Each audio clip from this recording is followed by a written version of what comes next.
Baik, selamat siang. Perkenalkan, nama saya Muhammad Firdaus Quran, NIM 20030100, Prodi Sosiologi, Fakultas Ilmu Sosial dan Ilmu Politik Universitas Nusa Cendana Kupang 2021. Langsung, pada kesempatan ini saya akan menjelaskan prinsip sosiologi komunikasi. A. Latar belakang.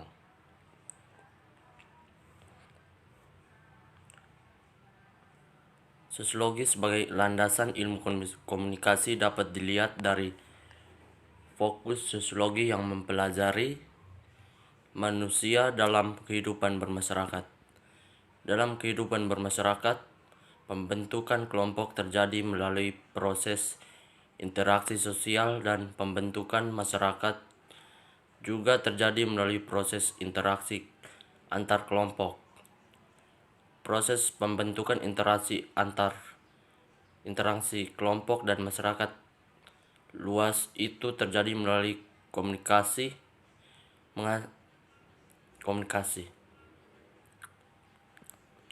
Pembahasan komunikasi selalu berkaitan dengan proses sosial, yakni kegiatan pertukaran pikiran dan modifikasi sistem nilai.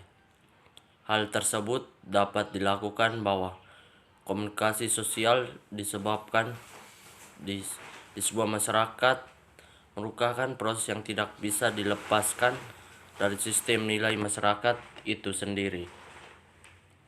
Sosiologi menjelaskan bahwa komunikasi menjadi unsur penting dalam seluruh kehidupan manusia. Kontak sosial menjadi sangat bermakna karena ada komunikasi, sehingga kehidupan manusia akan menjadi hidup sejahtera. B. Sejarah kelahiran sosiologi komunikasi. Asal mula kajian komunikasi di dalam sosiologi bermula dari akar tradisi pikiran Karl Marx. Karl Marx merupakan salah satu pendiri sosiologi yang beraliran Jerman, sedangkan Claude Henry, Saint-Simon, Auguste Comte, dan Émile Durkheim merupakan ahli sosiologi yang beraliran Prancis. Gagasan awal Karl Marx tidak pernah lepas dari pikiran-pikiran Hegel. Hegel memiliki pengaruh yang kuat terhadap Karl Marx. Bahkan Karl Marx muda menjadi seorang idealisme justru berasal dari pemikiran-pemikiran Hegel tentang idealisme. Penjelasan tersebut juga menegaskan bahwa sejarah sosiologi komunikasi menempuh dua jalur. Sejak awal sosiologi telah menaruh perhatian pada masalah-masalah yang berhubungan dengan interaksi sosial antara seorang dan orang lain, hal yang disebut oleh Comte sebagai sosial dinamik.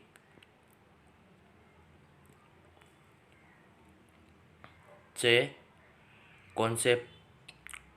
Konseptualisasi dan ruang lingkup sosiologi komunikasi. Interaksi sosial dalam berkelompok dan bermasyarakat yang disebut sebagai tindakan komunikasi tidak lain merupakan perspektif sosiologi. Perspektif itu pula menjadi objek pengamatan sosiologi komunikasi. Fokus interaksi sosial dalam masyarakat adalah komunikasi sehubungan dengan hal itu. Maka konsep penting yang berhubungan dengan sosiologi komunikasi adalah konsep tentang sosiologi.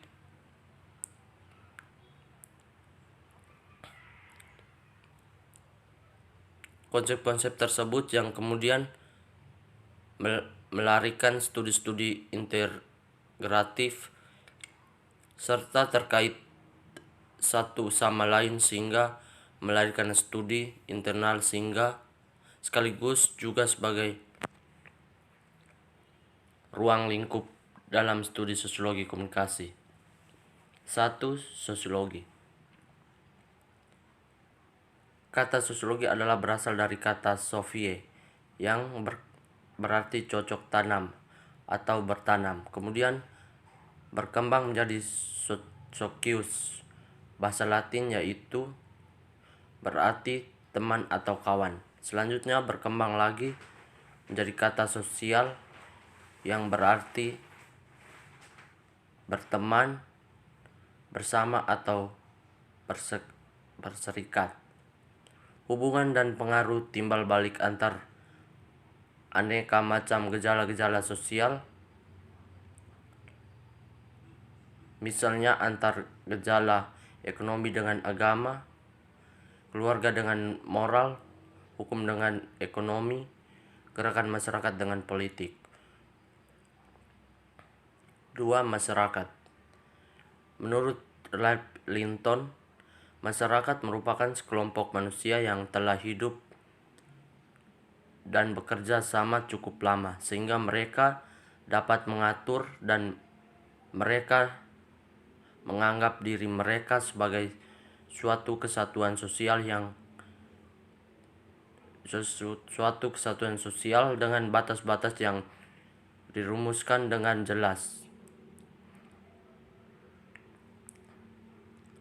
Berdasarkan berbagai definisi tersebut, maka disimpulkan bahwa masyarakat adalah kumpulan manusia yang hidup bersama-sama dalam waktu yang cukup lama, tinggal di suatu wilayah tertentu, mempunyai kebudayaan sama, serta melakukan sebagian besar kegiatan di dalam kelompok ataupun kumpulan manusia tersebut.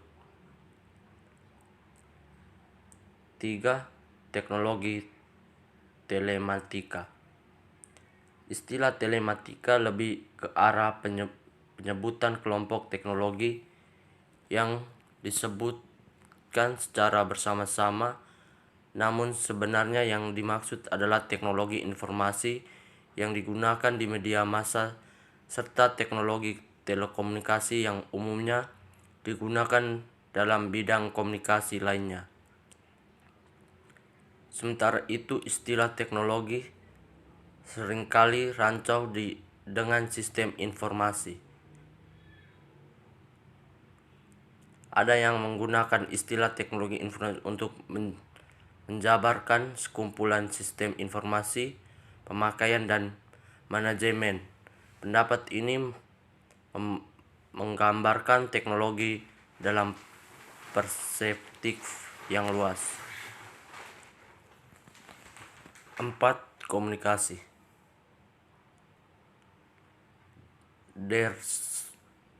Dawson memberi batasan lingkup berupa penyebaran informasi, ide-ide, sikap-sikap atau emosi dari seorang atau sekelompok kepada yang lain, terutama melalui simbol Garber yang diikuti oleh McWall dan Windal. Berdasarkan berbagai definisi tersebut, maka disimpulkan bahwa lingkup komunikasi menyangkut persoalan-persoalan yang terkait dengan substansi interaksi sosial orang-orang dalam masyarakat, termasuk komunikasi yang dilakukan secara langsung maupun dengan menggunakan media komunikasi. 5. Sosiologi komunikasi. Secara komparatif, sosiologi komunikasi mempelajari tentang interaksi sosial sebagai aspek yang berhubungan dengan interaksi tersebut, seperti bagaimana interaksi itu dilakukan dengan menggunakan media, bagaimana efek media sebagai akibat dari interaksi tersebut, sampai dengan bagaimana perubahan-perubahan sosial di masyarakat yang didorong oleh efek media berkembang didorong oleh media tersebut.